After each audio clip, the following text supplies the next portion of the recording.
عام آدمی سے لے کر مخصوص نظریات، تصورات اور ہر مکتبہ فکر کی نمائندگی تک، سیاست، ثقافت، معاشرت، معیشت سے لے کر حالات حاضرہ پر متوازن اور بھرپور تبصروں اور جائزوں تک، لاقانونیت کے اندھیروں سے لے کر معاشرے میں مثبت رویوں کی تحریک اور فروغ تک، مقامی روایات سے لے کر سیر و سیاحت کے بلند مقامات تک، عوامی مسائل سے لے کر قومی اور ریاستی وسائل تک، تعلیمی پسماندگی سے لے کر علمی، ادبی اور لرننگ کے حوالوں تک، اب ہوگی آپ کی بات صرف ڈی این ایف نیوز پر۔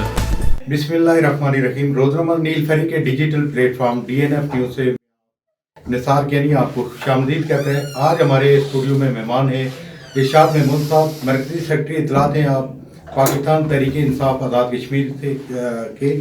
آج ہم ان سے پوچھیں گے جو حالیہ دنوں سیز فائر ہوئی ہے پاک بھارت، اس کے حوالے سے ان سے جانیں گے، ان سے پتہ کریں گے۔ ارشاد محمود صاحب، ہم آپ کو اپنے اسٹوڈیو میں خوش آمدید کہتے ہیں۔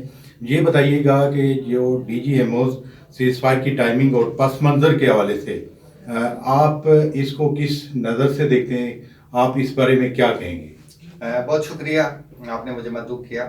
میرا خیال ہے پہلی بات تو یہ ہے کہ یہ سیز فائر ایک بہت ویلکمنگ ڈیولپمنٹ ہے، کیونکہ ہمارے جو لائن آف کنٹرول کے علاقے تھے ان پہ شدید فائرنگ ہو رہی تھی، اور خاص طور پہ پچھلے آپ نے دیکھا ہوگا کہ 2 سال سے ہندوستانی فورسز نے بہت ہیوی قسم کی فائرنگ کی، جس میں چھوٹی جو ہے مشین گنیں نہیں استعمال کی بلکہ بھاری ہتھیاروں کا استعمال کیا گیا۔ کئی جگہوں پہ تو اینٹی ٹینک میزائل تک بھی استعمال کیے گئے، شہری آبادی کو بھی نشانہ بنایا گیا۔ شاید آپ کے علم میں ہوگا کہ بہت ساری جگہیں ایسی ہیں کہ جہاں ہندوستان کو جو ہے فورسز کو ایک اسٹریٹجک ایج بھی حاصل ہے۔ بہت سارے علاقوں میں وہ ان کی جو آبادی جو ہے انہوں نے یہ کیا ہوا ہے کہ اس کو بہت وہ پیچھے لے کے گئے، جبکہ جو پاکستان کی آبادی ہے وہ نہ صرف سیز فائر لائن پہ ہے بلکہ بعض اوقات جب میں خود بھی وہاں جاتا آتا رہتا ہوں تو بعض مقامات پہ تو جو ہمارے مورچے ہیں جو ان سے بھی آگے ہیں، تو ہماری جو آبادی تھی وہ بہت زیادہ ہٹ ہو رہی تھی، جبکہ ہندوستان جو اس سائڈ پہ جو کشمیر ہے وہ جو آبادی ہے ایک تو دور ہے کافی زیادہ، اور سیکنڈلی دوسری بات یہ ہے کہ وہ بھی ہمارے اپنے لوگ ہیں، کشمیر کے لوگ ہیں، تو پاکستان کی طرف سے ان کو ہٹ کرنا جو ہے اس کو تو کوئی تصور بھی نہیں کر سکتا، نہ یہ کسی پرائرٹی میں ہے۔ پاکستانی فورسز جو ہے ہندوستانی فورسز کو کی جو بھی چوکیاں تھیں یا پوسٹیں تھیں ان کو ہٹ کرتی تھی، تو ڈی جی ایم اوز ہمیشہ سے یہ کہتے رہے پاکستان کا، آپ نے دیکھیں اگر آپ اخبارات دیکھیں گے تو پچھلے کئی سالوں سے یہ مطالبہ آ رہا ہے کہ ڈی جی ایم اوز کی میٹنگز ہونی چاہیے اور بات چیت ہونی چاہیے۔ تو سیز فائر سے ایک بہت بڑا راحت ملی ہے لائن آف کنٹرول کے لوگوں کو، اور میں نہیں سمجھتا کہ اس کے پیچھے کوئی ایسی چیز ہے جس کو ریجیکٹ کیا جائے یا جس کی بنیاد پہ یہ پروپیگنڈا کیا جائے کہ یہ کشمیر کے حوالے سے کوئی نیگیٹو ڈیولپمنٹ ہے۔ ارشاد محمود صاحب، یہ ایک عام تاثر ہے یا لوگ کہتے ہیں، بعض لوگوں کا یہ کہنے ہے کہ یہ جو سیز فائر ہوا ہے اس کے پیچھے امریکہ اور عرب ممالک کا ہاتھ ہے، تو اس بارے میں آپ کیا کہیں گے؟ دیکھیے، بہت عرصے سے عرب ممالک کی طرف سے کچھ نہ کچھ پاکستان اور انڈیا کے درمیان ان کی خواہش رہی ہے کہ کوئی بات چیت رہے، لیکن ان کا کوئی پریشر ایسا نہیں تھا، نہ کوئی دباؤ ہے پاکستان کے اوپر۔ دوسری بات یہ کہ امریکہ میں ایک بڑی آپ کو پتہ ہے بنیادی قسم کی تبدیلی آ گئی، جو بائیڈن ایڈمنسٹریشن جو ہے یہ کوئی 90 ڈگری ڈفرینٹ ہے ٹرمپ ایڈمنسٹریشن سے، اور اس کا جو فوکس ہے بہت زیادہ ہیومن رائٹس کے اوپر ہے۔ اور آپ نے دیکھا ہوگا کہ امریکہ جو ہے انٹرنیشنل کرمنل کورٹ سے بھی نکل گیا تھا، امریکہ ہیومن رائٹس کونسل سے بھی نکل گیا تھا ٹرمپ کے دور پہ، اور ٹرمپ کو ہیومن رائٹس کی کوئی پرواہ ہی نہیں تھی اس کے 4 سالوں میں۔ تو اب بھی یہ جو ایڈمنسٹریشن ہے یہ ہیومن رائٹس کی بات کر رہی ہے، ہیومن رائٹس کی سپرمیسی کی بات کر رہی ہے، اس کو ایک کور ویلیو کے طور پہ، تو یہ چیزیں تو پاکستان کی اور کشمیریوں کے انٹرسٹ میں ہے کہ جو امریکہ میں جو تبدیلی ہے ان کا کوئی پاکستان کے اوپر پریشر تو ایسا ہی نہیں تھا، لیکن میں سمجھتا ہوں کہ اس سے ایک فضا جو ہے بنی ہے، اور ہندوستان کو یہ سمجھ آئی ہے کہ جو اس کی سکروٹنی ہونی ہے، انٹرنیشنل سکروٹنی، اس میں بہت زیادہ اضافہ ہو گیا ہے، اور اگر وہ کوئی اقدامات نہیں کرے گا، جیسے کہ ان سائڈ کشمیر بھی آپ دیکھیں اس کو کوئی بہت ٹینجیبل قسم کا گین نہیں ہوا پچھلے 2 سال کے اندر۔ آپ دیکھیں कोई कश्मीर के अंदर कोई काबिल जिक्र जो है वो पॉलिटिकल गेन ऐसा नहीं कर सका। डीडीसी इलेक्शन यानी डिस्ट्रिक्ट डेवलपमेंट इलेक्शन जो करवाएं, मुस्लिम मेजॉरिटी जो कश्मीर वैली है उसमें से सिर्फ 3 सीटें उन्हें मिली हैं। वो 3 सीटें भी अगर आप पता करेंगे तो आपको पता चलेगा कि उन पे भी जो है प्रो आज़ादी जो लोग थे उन्होंने बाईकाट की अपील की हुई थी, और उस बाईकाट की वजह से बीजेपी को 3 सीटें मिल गई, और उन लोगों का ज़ाती कुछ इन्फ्लुएंस भी था। तो मैं समझता हूँ कि इसको इस तरीके से हमें नहीं देखना चाहिए कि ये कोई इंटरनेशनल किसी प्रेशर की वजह से है। ये लोकलाइज है, हिंदुस्तान और पाकिस्तान के दरमियान बातचीत हुई है। इसका कॉन्टेक्स्ट जैसे मैंने आपको बताया वो प्योरली ये है, ह्यूमैनिटेरियन है। इसको आप एक इंसानी एंगल से देखें, और अगर आप इस एंगल से आप देखेंगे तो आप देखेंगे कि लाइन ऑफ कंट्रोल पे जो बसने वाली आबादी है, जो हमारी साइड की आबादी है, वही कोई 4-4.5 लाख है, और वो उनकी तालीम पूरी तरह मुतासर हुई, उनके बच्चों की उनकी हेल्थ पूरी तरह मुतासर हुई, और बेशुमार लोग जो हैं वो मारे जा रहे थे, जख्मी हो रहे थे, उनके कारोबार सारे तबाह हो गए थे। तो अब हमें उम्मीद है कि ये चीज़ें बिल्कुल आपने बजा फरमाया कि बिल्कुल ये जो सीज फायर हुआ है इससे जो LOC पे दोनों जन बसने वाले जो लोग हैं उनको राहत मिली है। ये बताइएगा कि पाकिस्तान की मेन स्ट्रीम पोलिटिकल पार्टीज़ हैं तो वो भी ये अपने जलसे जुलूसों में ये कहती हैं कि खान साहब ने कश्मीर का सौदा कर लिया है। क्या कोई वाकई इस तरह की बात है कि हुकूमत पाकिस्तान की कश्मीर के बारे में तरजीहात तब्दील हो गई हैं? देखिए पाकिस्तान की तरजीहात में कोई तब्दीली नहीं। अगर मैं आपको ईमानदारी से बताता हूँ, मैं 1990 से कश्मीर को फॉलो करता हूँ और बड़ा इंटेंसिवली फॉलो करता हूँ। मैंने बहुत कम किसी हुकूमत को देखा है कि जिसका प्राइम मिनिस्टर ऑफिस, जिसके फॉरेन ऑफिस और जिसके सारे दूसरे इदारे जो हैं उनका कश्मीर के ऊपर एक फोकस हो, आपस में कोऑर्डिनेशन हो, वो सब जो है एक लार्जर एक हिकमत अमली के साथ आगे चल रहे हों। आप जहाँ कहीं भी जिस इदारे में देखेंगे, आप जाके देखेंगे उनकी जो प्रायोरिटीज़ हैं कश्मीर के बारे में वो सरफरिस्त है। कश्मीर मसलन जैसे अभी सीज फायर हुआ तो इसका मतलब ये नहीं कि कश्मीर बैक बर्नर पे चला गया। इसका मतलब ये नहीं कि कश्मीर के ऊपर पाकिस्तान बातचीत करना, दुनिया में जो डिप्लोमेसी कर रहा है, जो कश्मीर के ऊपर गुफ्तगू हो रही है वो बंद हो गई है। बल्कि आपने देखा होगा प्राइम मिनिस्टर ने भी कहा है कि अब ऑनर्स जो है यानी अब जिम्मेदारी इंडिया की, अब बाल इंडिया के कोर्ट में है कि वो एक इनेबलिंग इन्वायरमेंट पैदा करे। इनेबलिंग इन्वायरमेंट क्या है?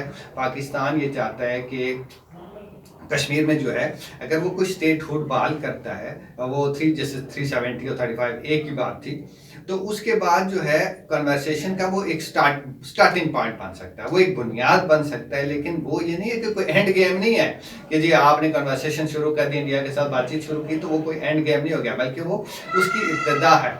तो ये एक पोजीशन है। और प्राइम मिनिस्टर ने आपने देखा होगा कि अभी कोटली के जलसे में भी, उसके बाद में भी ये एक थोड़े दिन पहले जो है यहाँ एक टूरिज्म की एक डेस्टिनेशन की इफ्तिदा के मौके पे भी उन्होंने दोबारा इसके ऊपर बात की। आर्मी चीफ कमर जावेद बाजवा साहब भी बात करते रहे। एक्चुअली जो चीज़ हुई उसको समझने की ज़रूरत है। पाकिस्तान ने एक बहुत बड़ा स्ट्रेटेजिक शिफ्ट किया, और वो शिफ्ट ये है जो प्राइम मिनिस्टर ने भी बार बार दोहराया है कि पाकिस्तान रीजन में पीस चाहता है, पाकिस्तान रीजन में कनेक्टिविटी चाहता है, और पाकिस्तान इस रीजन की एक इज्तिमाई तरक्की चाहता है। CPEC जो है उसका भी एक हिस्सा। आपने दुरुस्त फरमाया, लेकिन बात ये है कि जो आम कश्मीरी है, जो वादी का कश्मीरी, वैली का कश्मीरी है, उसकी ये ख्वाहिश है, वो ये ख्वाहिश रखता था, उसकी एक्सपेक्टेशन ये है कि हुकूमत पाकिस्तान जो 35 है और 370 की बहाली के लिए इंडिया को जो है वो प्रेशराइज करे, वो दुनिया के अंदर जो डिप्लोमेटिक जो प्रेशर है वो बिल्ड किया जाता। और लेकिन ये हुआ कि ये सब किए बगैर हुकूमत पाकिस्तान जो है ये सीज फायर पे मजबूर हो गई है। आप इस बारे में क्या कहेंगे? देखिए, मैंने जैसे पहले अर्ज किया, सीज फायर एक टैक्टिकल चीज़ है। इसका कोई मतलब नहीं है कि आपने कश्मीर के ऊपर कोई जो है अपनी पोजीशन छोड़ दी। आप यूनाइटेड नेशन में भी उसी तरह जाएंगे, आप OIC में भी पाकिस्तान उसी तरह जाएगा, और पाकिस्तान जो डिप्लोमेसी कर रहा है वो अपनी डिप्लोमेसी को कंटिन्यू रखेगा। इससे ये तासुर नहीं लेना चाहिए। ऐसा मैंने देखा है कि इंडियन मीडिया जो है वो काफ़ी एक्साइटेड हो गया, और बहुत सारे लोग जो हैं जिन्होंने उदार कसम खाई हुई है कि उन्होंने पाकिस्तान को हर चीज़ पर मलाइन करना है और कश्मीरियों के हौसलों को उनको डिमोरलाइज करना है, उनको ये बताना है कि कश्मीर के ऊपर सौदा हो गया। उसमें हमारे इंटरनल लोग भी हैं, बाहर के लोग भी हैं, इंडिया के लोग भी हैं। तो ऐसी कोई बात नहीं है। कश्मीर के ऊपर आप देखेंगे कि अगले कुछ अरसे में अगर हिंदुस्तान की तरफ से कुछ इनिशिएटिव लिए गए तो फिर तो शायद सिचुएशन बेहतर हो जाए। लेकिन अगर उधर से कोई इनिशिएटिव ना लिया गया, जैसे अब केल में होगा कि ऑलमोस्ट सारे सियासी कैद, एक बड़ी तादाद में लोग जो हैं वो जेलों में, जो सियासी कैदी हैं। इसी तरह ह्यूमन राइट्स की सिचुएशन के बारे में बात नहीं करना चाहता, आप केल में ही हैं, और बाकी बहुत सारे इश्यूज़ हैं। तो वो इश्यूज़ अगर रिजॉल्व नहीं होते तो किसी किस्म की मुझे नहीं लगता कि इंडिया और पाकिस्तान के दरमियान कोई ये जो बात सीज़ फायर हुई है, सीज़ फायर से आगे बढ़ सकती है। आप क्या समझते हैं कि दर पर्दा कोई ट्रैक टू या बैकडोर डिप्लोमेसी मतलब जारी है, और ये जो इक़दाम उठाए गए हैं इसके बाद पाक भारत जो सफारती ताल्लुकात के बहाल हो जाएंगे और कश्मीर के मसले के ऊपर भी बात होगी? देखिए 5 अगस्त 2019 के बाद जो है पाकिस्तान और इंडिया के दरमियान जो है कोई दरपर्दा बातचीत नहीं हो रही है। हमारा जो डिप्लोमेटिक मिशंस हैं वो भी आपको पता है डाउनग्रेड हो गए थे। अब डिप्टी हाई कमिश्नर्स हैं दोनों साइड्स पे, ट्रेड हमारा बंद हो चुका है, पीपल टू पीपल जो कांटेक्ट थे वो भी सारे फ्रीज हो चुके हैं, और लोगों का आना जाना भी इवन जो बहुत ही इम्पॉर्टेंट है, जो रिश्तेदार होती हैं वो भी बड़ा लिमिटेड सी एक चीज़ है। तो ये चीज़ें बहुत ज़्यादा कनेक्टेड हैं कश्मीर की सूरत हाल पे। अगर कश्मीर में हालात बेहतर हुए और हिंदुस्तान ने जो है, जैसे मैंने पहले जिक्र किया कि कोई पॉलिटिकल प्रोसेस शुरू किया कश्मीर के अंदर, वहाँ के स्टेटहुड को बात करने के बारे में बात किया 370 के खात्मे, तो फिर कुछ ना कुछ ये एक पहला एक कदम हो सकता है किसी बातचीत की तरफ। लेकिन उसके बगैर मुझे नहीं लगता, और जो छोटी मोटी मेरी इंफॉर्मेशन है वो भी यही है कि उसके बगैर कोई आगे ब्रेक थ्रू होने वाला नहीं है। मेरा आखिरी सवाल आपसे ये होगा कि अब ये बताइए कि क्या कश्मीरियों को कोई आइंदा जो मुस्तकबिल में पाक भारत बातचीत होती है मसले के ऊपर, तो कश्मीरी आवाम को भी उसमें शामिल किया जाएगा, या कश्मीरी सिर्फ रेडियो पे ही कोई ऐलान सुनेंगे? और एक और इसमें मैं ऐड करूंगा सवाल के जो प्राइम मिनिस्टर इमरान खान ने कोटली जलसे में तकरीर की थी, उन्होंने कश्मीर का जो है यूएन रेजोल्यूशन से बाहर एक आउट ऑफ बॉक्स एक वहाँ पे उसकी भी बात की थी, तो इसके बारे में आप क्या कहेंगे? बड़ा आपने अच्छा सवाल किया। देखिए कश्मीर ओवर द ईयर्स जो है वो कश्मीरी एक इस सारे मसले का बहुत एक मुसलमान पार्टी बन के उभरे हैं, अपनी कुर्बानी की वजह से, अपनी जद्दोजहद की वजह से, और जो बेपनाह सेक्रीफाइस उन्होंने किया, जो मसाइब उठाए, उसकी वजह से उनको नज़रअंदाज करके उनके ऊपर कोई हल मुसल्लत करना हो या किसी हल की बात करना, तो ये बेमानी बात लगती है। प्राइम मिनिस्टर इमरान खान को आप देखें, जब से वो बरसर इक़्तिदार हैं, उन्होंने अमेरिका के दौरे में, उन्होंने मुज़फ़्फ़राबाद के दौरे में, उन्होंने अभी कोटली के दौरे में हर जगह इस बात को दोहराया है, और शायद किसी प्राइम मिनिस्टर ने इस शब्दोमात के साथ ये बात नहीं की भाई कश्मीरी जो हैं वो इसका बुनियादी फरीक हैं, उनकी राय होगी, उनकी मर्जी होगी, उनकी सोच के मुताबिक जो है कश्मीर के मसले का हल होगा। बेसिकली पाकिस्तान की जो बुनियादी पोजीशन है वो है यूनाइटेड नेशन रेजोल्यूशंस, वो सिर्फ उसमें कोई तीसरी पार्टी का कोई इम्कान नहीं, क्योंकि वो सिर्फ 2 पार्टियों की बात करती है। लेकिन पाकिस्तान का कॉन्स्टिट्यूशन पाकिस्तान को कहता है कि 257 जो है वो ये उसको बताता है कि वो कश्मीर के लोगों की राय को और उनकी सोच को बहुत तरजीह दी।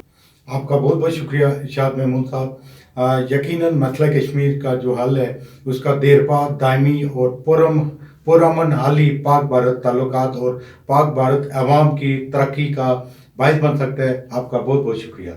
आम आदमी से लेकर मखसूस नज़रियात, तसव्वुरात और हर मकतबा फ़िक्र की नुमाइंदगी तक, सियासत, सकाफत, माशरत, मईशत से लेकर हालात हाजरा पर मुतवाज़न और भरपूर तबसरों और जायज़ों तक, लाकानूनियत के अंधेरों से लेकर माशरे में मस्बत रवैयों की तहरीक और फ़रोग़ तक, मकामी रिवायात से लेकर सैर व सयाहत के बुलंद मकामात तक, अवामी मसाइल से लेकर कौमी और रियासती वसाइल तक, तालीमी पसमानदगी से लेकर इल्मी, अदबी और लर्निंग के हवालों तक। अब होगी आपकी बात सिर्फ DNF न्यूज़ पर।